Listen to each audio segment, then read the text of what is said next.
نن د یو رکورډینګ غوندې خبره کړم دا چې اوس بله میاشت شروع شوې ده چې هغې ته د شعبان میاشت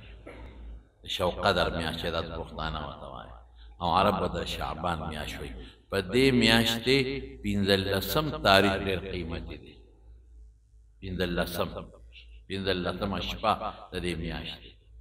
ولې یو حدیث کې راغلی دی وان کان فیه کلامون خو خیر هغه حدیث داسې دی چې ان الله ينزل ليلة النصف من شعبان إلى السماء الدنيا فيغفر لأكثر من غنم شعر من شعر غنم كلب بني كلب أو كما قال کہ اللہ پاک خصوصی کرم و رحمت سرا اعلان کئی دیلون بھی اسمان کے او سکی پا عربو کی دا بنو کلب قبیلے گڑ چیلے لے رزیاتے وے نو اللہ پاک دا بنو کلب قبیلے دا گڑو چیلو دا ویختون زیاد مخلوق بخی دا سوک بخی دا اغا خلق بخی یہ سوک پدیش پکے دا اللہ پاک عبادتو کی یو کتاب دے دا وعظ پاربے کے درۃ الناصحین وتوی هغه کې مې واقع لیدلې وه چې د عیسی علیه السلام په لاره تېرېدون یو غر یې ولیدل هغه ډېر لوړ اوچت و نو دې وروخت الله د قدرت دپاره چې وروخت د غر په دې څوکه باندې یو تیږه پرته وه تیږه ته وښویده چې وښویده عیسی علیه السلام چې وکتل نو لاندې درۃ الناصحین دی غالبا که درۃ الواعظین دی زه پکې تېرېږم نو چې څنګه هغه وړقېد واعظین درۃ الواعظین نو چې څنګه هغه تیږه وړقېده پرېوته یو غار چې عیسی علیه السلام وکتل نو په غار کې یو سړی ولاړ دی د الله عبادت کوي اوهو دا سړی د خدای پاک عبادت کوي په دې غار کې دننه هلته ولا الله د اوبو د هر څه انتظامات برابر کړي دي څومره نیک دی الله دا سړی کله راغلی دی څه کوي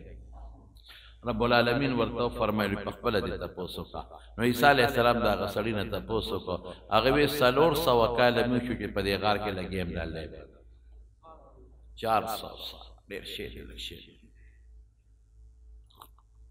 نه ریا شته چاته ځان نه نه ستړی شته نه غم خادي شته یو شان لګیا دی نو عیسی علیه السلام ډېر تعجب وکړ چې خدایه د ده نه زیات عبادت ګزار به بل څوک کي دومره عبادت گزار وی او ستانه پس یو بل امت را روان دي د حضور پاک د محمد صلی الله علیه وسلم امت هغې کې د شو قدر په 15 شپه عبادت وکړي د هغې یوې شپې عبادت د دې سړي د 400 کالو د عبادت نه ماته زیات نو په دغه شپه به الله ته عبادت کوې که خیر انشاءالله او شب قدر ورته موږ وایو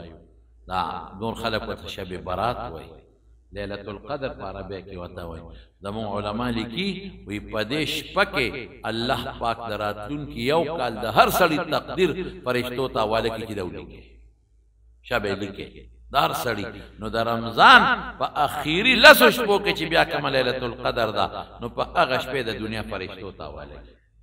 نو خصوصا په دې شپه د الله پاک عبادت وکړئ ښه عبادت وکړئ او خدای پاک دا سوال وکړي چې یا الله ته د راتلونکي یو کال تقدیرونه فرشتو ته لیکل اعلان دی ورته کړی پکې نن نو الله زما تقدیر کې ښه څیزونه ولیکه دنیا هم پکې ښه ولیکه او د دنیا نه علاوه مړه د دنیا خو به سرخوړی تېره شي پرېږده د آخرت سوال وکړي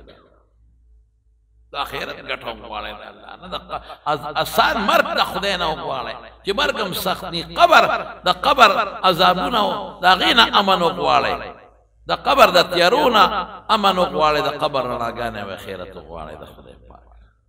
او بعضې علما وایي چې د ورځې روژه ونیسئ نو بهتره ده اگر چې داسې مضبوط حدیث پکې نشته